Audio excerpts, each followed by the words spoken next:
Olá, hoje vamos conversar um pouco sobre Apocalipse capítulo 5, que diz assim o texto: E vi, na destra do que estava sentado sobre o trono, um livro escrito por dentro e por fora, selado com 7 selos. E vi um anjo forte, bradando com grande voz: Quem é digno de abrir o livro e de desatar os seus selos? E ninguém no céu, nem na terra, nem debaixo da terra, podia abrir o livro, nem olhar para ele. E eu chorava muito, porque ninguém fora achado digno de abrir o livro, nem de o ler, nem de olhar para ele. E disse-me um dos anciãos: Não chores, eis aqui o leão da tribo de Judá, a raiz de Davi, que venceu para abrir o livro e desatar os seus 7 selos. E olhei, e eis que estava no meio do trono e dos 4 animais viventes, e entre os anciãos um cordeiro, como havendo sido morto, e tinha 7 pontas e 7 olhos, que são os 7 Espíritos de Deus enviados por toda a terra.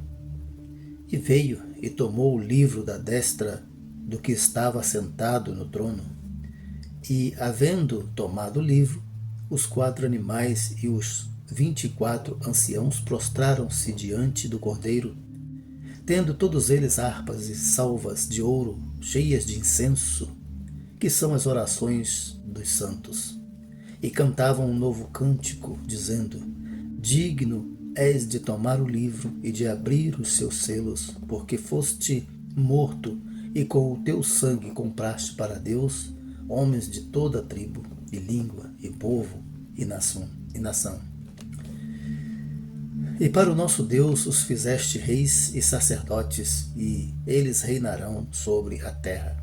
E olhei, e ouvi a voz de muitos anjos ao redor do trono, e dos animais, e dos anciãos, e era o número deles milhões de milhões e milhares de milhares, que com grande voz diziam: Digno é o Cordeiro que foi morto de receber o poder e riquezas e sabedoria e força e honra e glória e ações de graças. E ouvi a toda criatura que está no céu e na terra e debaixo da terra e que está no mar e todas as coisas que neles há dizer ao que está assentado sobre o trono e ao Cordeiro: Sejam dadas ações de graças e honra e glória e poder para todos sempre. E os 4 animais diziam: Amém. E os 24 anciãos prostraram-se e adoraram ao que vive para todo o sempre. Vimos no capítulo 4 que os exilados na terra por causa do Evangelho de Cristo têm uma porta aberta no céu, têm acesso à presença de Deus. E agora o que João vê no capítulo 5? Vamos então descobrir o que João viu e o significado daquilo que ele viu para a igreja em todos os tempos. Em primeiro lugar, João vê um livro selado. O livro selado estava na mão de Deus. Então, vemos um drama. Quem é digno de se aproximar de Deus, de tomar o livro da mão de Deus e de desatar os seus 7 selos? Este livro tem um significado, veremos então. Quem tem autoridade para abrir o livro e revelar os seus mistérios? Porque o livro continha mistérios, o destino dos homens, o destino da igreja em especial, é o que interessava aqui, o destino da igreja. Então, deste capítulo até o capítulo 9, veremos os atos redentivos de Deus. E aqui estão expressos os atos pelos quais Deus fez a redenção dos homens, a redenção da igreja, em especial a redenção da igreja. E para que ela possa ter os céus abertos, poder se aproximar do trono de Deus, poder ver essas coisas, poder saber o seu destino final. Esse livro estava escrito por dentro e por fora, e ninguém podia abri-lo. e nem de olhar para o livro. São os decretos de Deus ali selados neste livro. Quem poderá revelar o que estava ali selado pelos decretos de Deus? O que Deus estaria executando na história, ao longo da história, a partir daquela visão, daquele momento histórico que a igreja vivia, sendo oprimida pelo Império Romano, perseguida por Domiciano. Supõe-se que a melhor data para o Apocalipse seja aí no final do primeiro século, em que Domiciano era o imperador romano e desencadeou uma perseguição aos cristãos, aos seguidores de Jesus. E aí então que se tem essa visão mediante uma aflição em que a igreja vivia. E esta é uma característica da linguagem apocalíptica. Apocalipses, todos os apocalipses de Daniel, de Ezequiel, né? Eles falam, apocalipses outros também, todos eles falam de esperança, de um olhar para o futuro mediante a situação em que a igreja vive no momento, seu momento histórico. Né? Estamos nos referindo àquele momento histórico do final do primeiro século. Naquele final do primeiro século, a situação da igreja, a situação que se desencadeou a perseguição, levava a igreja a uma situação caótica. Como vai ser então o futuro? Há futuro? E aqui a questão é exatamente essa, né? Deus está lançando um olhar da igreja para o seu futuro e vê que ela tem um futuro brilhante, um futuro glorioso. E essa é uma mensagem de esperança para a igreja. Entenda aqui que livro não se refere a um livro como que nós temos hoje, né? Como por exemplo esse aqui, essa Bíblia que eu carrego. Não é. A Bíblia não era um livro como esse, mas era um grande rolo, né? Conforme nós podemos ver, por exemplo, em Ezequiel, que tem também uma palavra semelhante, que diz assim: então vi, e eis que uma mão se estendia para mim, e eis que nela havia um rolo de livro. Estendeu-se diante de mim, e ele estava escrito por dentro e por fora, e nele estavam escritas lamentações, suspiros e ais. Então, exatamente o que a gente vai ver aqui também em Apocalipse, né? Então, essa expressão de Ezequiel, profeta Ezequiel, no Velho Testamento, é também uma expressão apocalíptica. Então, Apocalipse é um gênero literário, uma forma de escrita que foi muito popular. Há pelo menos 19 livros escritos entre o segundo século até o quinto século depois de Cristo, o segundo século antes de Cristo e o quinto século depois de Cristo, enumerado, por exemplo, por Darlisson Feitosa ou Tapajós, né, em o Apocalipse de Moisés. Estão lá pelo menos 19 enumerados. Para quem quiser conhecer, eu vou deixar o link aqui na descrição do vídeo para você poder conhecer. O fato do livro estar escrito por dentro e por fora, entenda, primeiro que fazia-se ao máximo o esforço para economizar espaço para escrever dentro de um pergaminho, né? E aqui o fato dele estar escrito por dentro e por fora revela também que significa que o livro tinha muito a ser revelado, tinha muitas coisas que a igreja precisava conhecer, porém o drama é que não havia ninguém digno de tomar o livro da mão de Deus e abrir os seus selos e revelar esses segredos, esses decretos de Deus ali contido. Inclusive, muitos assuntos fora do conhecimento dos homens, né, que os homens nem imaginam, na verdade, e até mesmo do conhecimento da igreja. Havia muita coisa ainda para ser revelada. Mesmo a igreja que tem acesso ao céu, que tem acesso à presença de Deus, ainda precisava saber dessas coisas. Tem um fato, aqui o Apocalipse, já falamos em outros estudos, que significa, tem uma linguagem simbólica, né? Então, 7 aqui é um número simbólico que se destaca.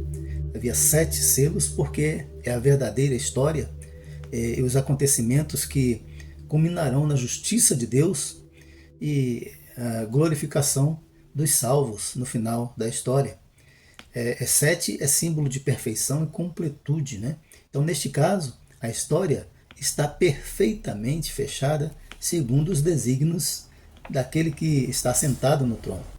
Então, o drama de João é porque não há ninguém digno para se aproximar da mão de Deus, do trono de Deus, tomar o livro e revelar os seus segredos, romper os seus selos e revelar os seus segredos. Então, por isso, João entra numa crise e chora muito, diz o versículo 4, e eu chorava muito, porque ninguém foi achado digno de abrir o livro, nem mesmo de olhar para ele. Porém, o drama de João, né, se acaba quando vem o consolo da parte de um dos anciãos. Este diz: não chores, eis aqui está o leão da tribo de Judá, a raiz de Davi, que venceu para abrir o livro e desatar os seus 7 selos. Isso me lembra do Salmo 75, versículo 25, que diz: quem tenho eu no céu, senão a ti? E na terra não há ninguém que eu deseje mais, que eu deseje além de ti. Então o Cordeiro que se apresenta para se aproximar de Deus, tomar o livro, abrir os seus selos, revelar os segredos, é Jesus. Ele que venceu toda a provação, mantendo a unidade com Deus. O inimigo não foi capaz de romper essa união perfeita entre pai e filho. Ao invés da figura do leão, a coisa da tribo de Judá, a figura do cordeiro aqui é que tem os atos redentivos de Deus. O sacrifício vicário de Cristo, né, o sacrifício dele em nosso lugar, é o maior símbolo da vitória, dos méritos aqui alcançados para chegar diante de Deus, tomar o livro, revelar os seus selos. A vitória está na submissão total a Deus e obediência total a Deus. A morte de Cristo foi em total obediência a Deus. Em Filipenses capítulo 2, a partir do versículo 5 até o versículo 11, fala sobre isso, que ele se humilhou, sendo em forma de Deus, não teve a presunção de ser igual a Deus, mas a si mesmo se entregou, né, em obediência, em submissão ao Pai, para cumprir a missão redentiva dos homens, para expiar os pecados dos homens, para assim poder salvá-los. E depois disso termina os versículos 10 e 11, por isso Deus o exaltou soberanamente, lhe deu um nome que é sobre todo nome, para que ao nome de Jesus Cristo se dobre todo joelho, né, e toda língua confesse que Jesus Cristo é o Senhor. E isso vai acontecer, certamente isso vai acontecer no juízo de Deus. Todos, na volta de Cristo, todos terão de confessar a Ele como Senhor, embora muitos terão de confessar apenas por reconhecer o seu senhorio, mas sem ter nenhuma parte, sem ter nenhuma aliança com Ele. Outros têm reconhecido dentro da história, no sentido de se render a Ele e se entregar para serviço dEle, e esses sim, esses serão os salvos, aqueles que dentro da história se entregam, reconhecem em humildade a soberania, o senhorio de Cristo, também o seu sacrifício vicário, a sua salvação. E veja, não havia ninguém no céu digno de se aproximar de Deus, tomar o livro e revelar os seus segredos, a não ser Cristo. Não há ninguém no céu, nem Pedro, nem João, nem Maria, nenhum dos santos, nem todos os santos. Ali só Jesus é o caminho, só Jesus é a autoridade. Ele disse: toda autoridade me foi dada no céu e na terra, Mateus 28, 18. Toda autoridade me foi dada, todo o que a gente precisa está nas mãos de Jesus, o destino da nossa história está nas mãos de Jesus. Só Ele pode revelar, só Ele pode dirigir, e isso aqui é muito significativo. O fato de Deus estar no trono significa que Deus está reinando sobre a história. A história não está entregue, não está à deriva como nós imaginamos ou como aparece, né, como parece ser. O fato de Cristo ter os segredos para revelar, tomar o livro, revelar o segredo, inclusive mostra que dentro desse livro, que muito daquilo que tem acontecido, como nós vimos, né, nós veremos a seguir nos próximos estudos, tudo que está acontecendo estão dentro do controle de Deus, dentro da sabedoria de Deus, dentro dos desígnios de Deus. É aquela coisa, Deus permite que muitas coisas aconteçam, porque são vontades dos homens, mas que se encontra o seu significado, encontra a sua realização plena dentro dos desígnios de Deus. Deus está conduzindo a história para o fim que Ele determinou ou predeterminou. E assim vai ser, não tem como escapar. Mas a ninguém mais temos no céu a não ser Jesus, o Senhor. A ninguém mais temos no céu com autoridade para nos apresentar a Deus, para revelar os segredos, os desígnios de Deus, os decretos de Deus para nós, a não ser Jesus. Foi por ele que João teve a porta aberta no céu, foi por ele que João pôde se aproximar, foi por ele que João pôde, naquela visão, ver o destino da igreja e receber o consolo que vem desse destino, dessa revelação. Fala do ancião que consola João, traz conceitos do Velho Testamento para o Novo. Nisto temos a identidade de Jesus revelada tanto no Velho quanto no Novo Testamento. O Novo Testamento corrobora aquilo que o Velho Testamento já dizia a respeito de Jesus, né? Isso não é por acaso, não. São as duas alianças atestando que, de fato, Jesus de Nazaré, o Cordeiro que foi morto, é o Cristo. É o Cristo, não há que se esperar outro. Jesus de Nazaré é o Cristo de Deus. A esperança que havia sido anunciada no Velho Testamento foi cumprida, chegou o tempo. O Messias chegou e realizou o que Deus havia determinado. Então vejamos aqui algumas dessas expressões que remontam ao Velho Testamento. O leão da tribo de Judá aponta para a majestade e realeza de Jesus. A raiz de Davi são coisas do Velho Testamento, né, que chegam aqui no Novo Testamento, apontando para Jesus, aquele Jesus anunciado lá no Velho Testamento, historicamente, esperado, né, desejado pelo povo de Israel.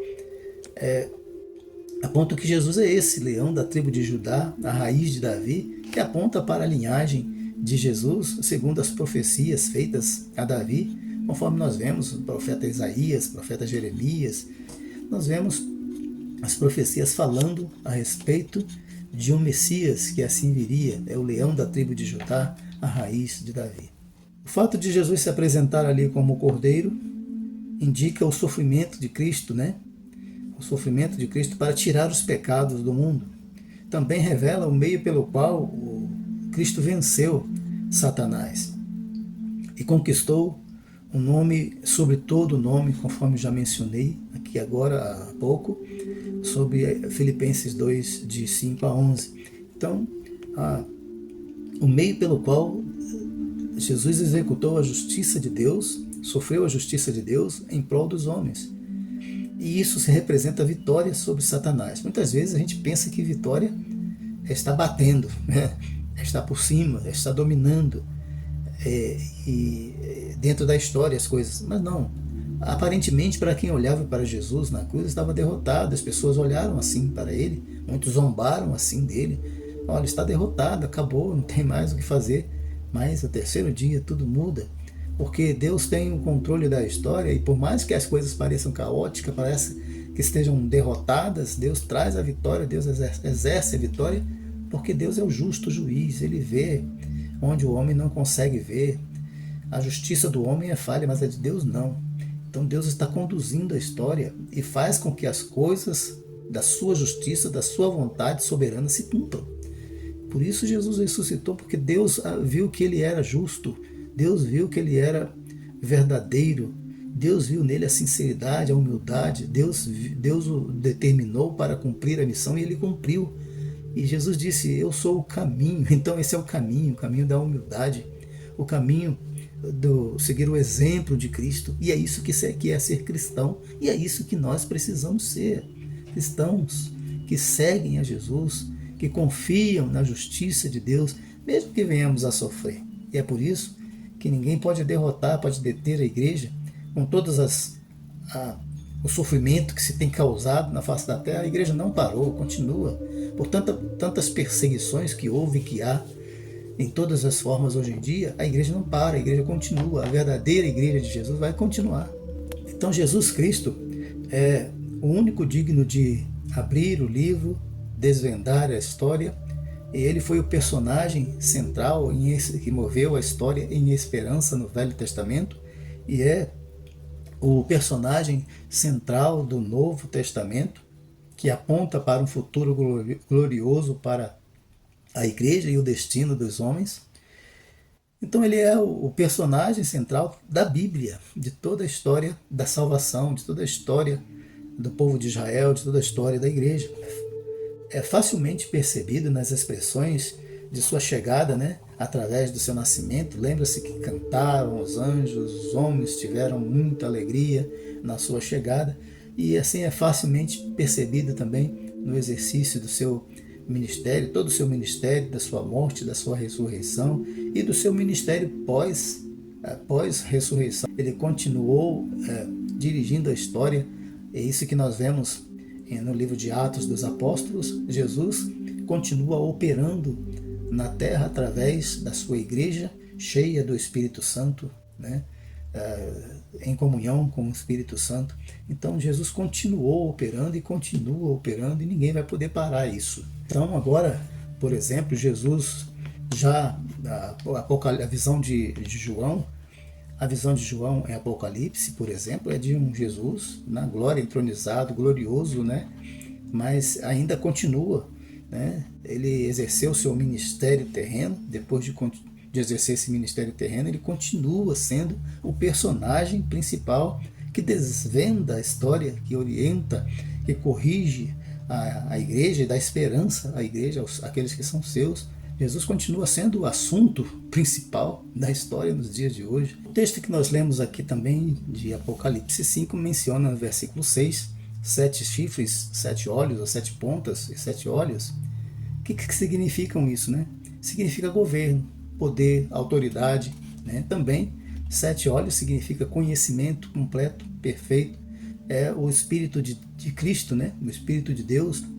Lembra-se que Jesus recebeu o Espírito Santo, foi cheio do Espírito Santo no seu batismo, e simbolicamente no seu batismo, e depois ele derramou do seu Espírito sobre a igreja em Atos dos Apóstolos, capítulo 2.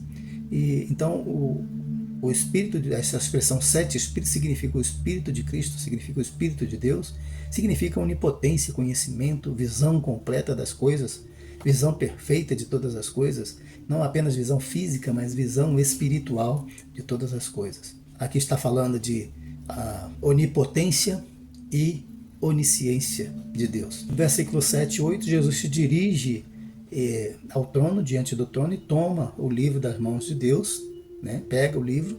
Então os representantes de toda a terra aqui prostraram-se, os 24 anciãos, os seres viventes, eles se prostram diante do Cordeiro, diz o versículo 7, e veio e tomou o livro da destra do que estava sentado sobre o trono, e havendo tomado o livro, os 4 animais e os 24 anciãos prostraram-se diante do Cordeiro, tendo todos eles harpas e salvas de ouro, cheias de incenso, que são as orações dos santos. São representantes, conforme já falamos no outro estudo sobre capítulo 4, são representantes de toda a criação, são representantes dos homens. Os 24 anciãos são representantes de todos os salvos, todos os tempos, da velha, da nova aliança. Eles tinham cada um uma taça de ouro cheia de incenso, com as orações dos santos. Aqui nós temos um significado muito bonito dessas coisas. Os 24 anciãos representam os da velha aliança e da nova aliança, os 12 patriarcas do povo de Israel, os 12 apóstolos de Cristo, representando assim a velha aliança e a nova aliança. E se nós formos ver, 12, o número 12 é símbolo de religião perfeita, de união perfeita, porque essa ideia reinava naquele contexto. Havia, por exemplo, os deuses do panteão romano eram 12, os deuses do Olimpo grego eram 12. Então era um significado isso, de religião perfeita, de união perfeita, de uma coisa perfeita. E aqui no caso, a igreja tem tanto os 12 do Velho Testamento, dos patriarcas de Israel, quanto os 12 apóstolos. ou seja, 12 mais 12 são 24, é mais que perfeito, né? É a religião mais que completa. Outro significado aqui interessante, que me consola bastante, a mim especialmente, mas acho que vai consolar você também, são tinham cada um deles uma taça, né? Taça de ouro, com incenso, né? Que são as orações dos santos. Essas taças de ouro, cheias de incenso, com as orações dos santos, que eram as orações dos santos. E assim, isso quer dizer o seguinte, que as nossas orações, as orações do povo de Deus não são esquecidas. Elas estão lá, sendo tratadas, sendo respondidas no seu momento oportuno, no seu momento dirigido por Deus, né, da vontade de Deus. Estão sendo tratadas com carinho, com respeito, como um tesouro precioso, e o fato das taças serem de ouro significa a preciosidade que é, ou que são as nossas orações diante de Deus.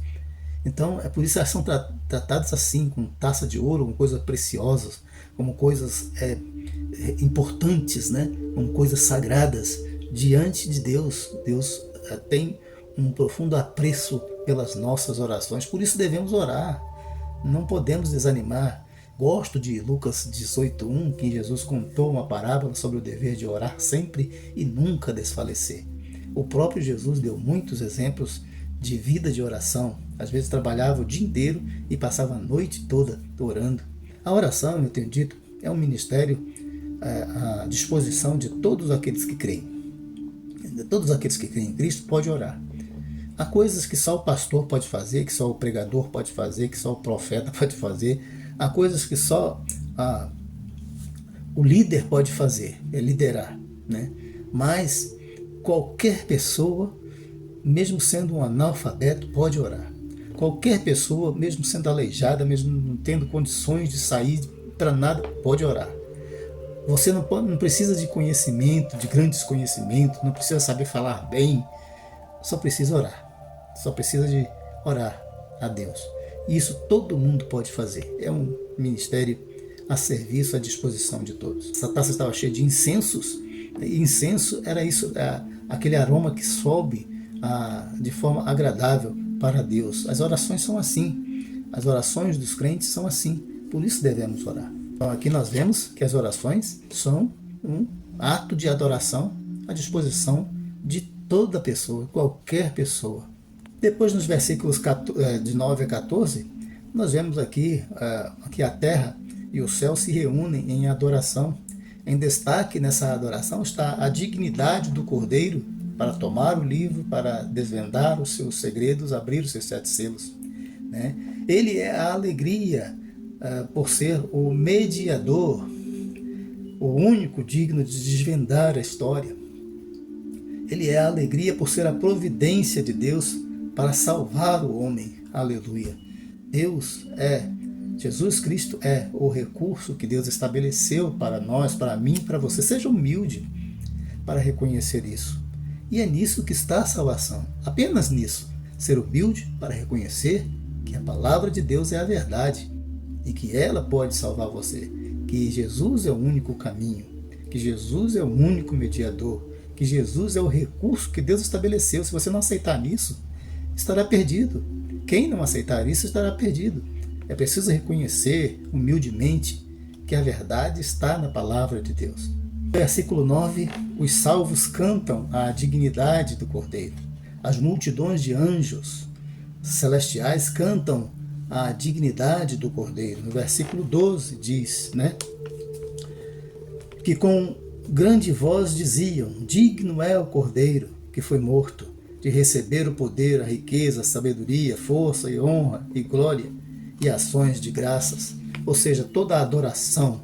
Jesus deve receber toda a adoração. E a gente dizendo por aí que não se deve adorar a Jesus, porque Jesus não é Deus. E aqui está dizendo claramente, né, que todos no céu e na terra devem adorar a Jesus. Ele merece toda a nossa adoração, porque assim Deus o determinou. Deus determinou dessa forma. Deus entregou para ele toda a autoridade no céu e na terra.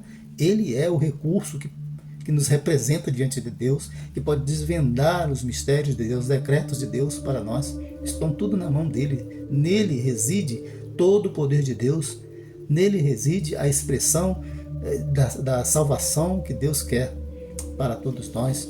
Ele merece a nossa adoração. Deus determinou assim, né? Nós vemos, por exemplo, estudo aos Hebreus, né? Que lá exatamente essa questão, né? Todos devem confiar, esperar e adorar e servir a Deus, mas através de Jesus. Versículo 13: toda criatura louva o Senhor, diz assim, ó, e ouvi toda criatura que está no céu e na terra, debaixo da terra, e que está no mar, e todas as coisas que neles há, dizer ao que está sentado sobre o trono e ao Cordeiro sejam dadas ações de graças e honra e glória e poder para todos sempre. Ou seja, não há aqui distinção entre Deus e Jesus como objetos de adoração. É determinado aqui que Jesus receba toda a adoração que é dada ao Pai também. Então agora nós estamos chegando ao final. Percebemos que o drama que João teve de início por não achar no céu ninguém digno de abrir o livro, de se aproximar da mão de Deus, tomar o livro, desvendar os seus selos, romper os seus selos e desvendar os segredos, os decretos de Deus. João teve um drama, mas agora no final do capítulo não há mais drama. O choro de João acabou, não tem mais choro, não tem mais lágrima, né? Então João estava chorando muito porque não havia ninguém digno, mas agora todos acharam alguém digno, o clima é de alegria, de festa, não tem mais lágrima. E isso representa o que está acontecendo dentro da história, né? O momento de chorar é agora, mas nós teremos o grande momento de rir, o riso eterno, diante de Deus, na glorificação dos salvos, na glorificação da igreja. Isso no momento em que Deus determinar que vai acontecer. E nós devemos esperar, porque já vimos que ele cumpriu as promessas do Velho Testamento de enviar o Messias, e vimos que ele é perfeitamente capaz de cumprir as promessas feitas no Novo Testamento, também no Velho Testamento, com respeito à volta de Cristo para buscar a sua igreja. Devemos mantermos-nos esperando por ele, em oração. Vimos que as orações são preciosas, em adoração, em louvores. Então aqui o clima é exatamente isso. João do choro passou para a alegria, onde havia no céu adoração e muitos, mas muitos louvores a Cristo. E que todos no céu e na terra reconheçam a soberania de Deus, reconheçam e adorem o Senhor, agradecidos por ele ser o nosso Deus Salvador em Cristo Jesus.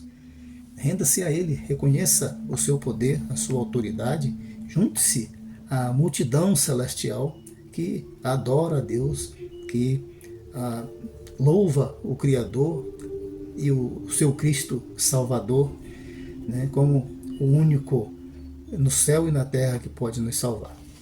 Que você assim reconheça e que você assim viva nessa esperança.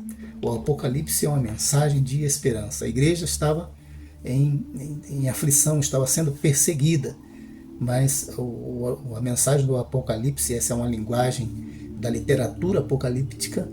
Lancem o seu olhar de vocês para diante, para frente, para a história. Deus tem uma bênção, Deus tem a glória prometida para vocês. E é assim que a igreja vem caminhando de esperança em esperança, de esperança em esperança. E nós esperamos, eu espero, a volta de Cristo. Eu espero pelas promessas dele cumpridas para a minha salvação. E assim esperam todos aqueles que creem. Junte-se a esses e seja feliz.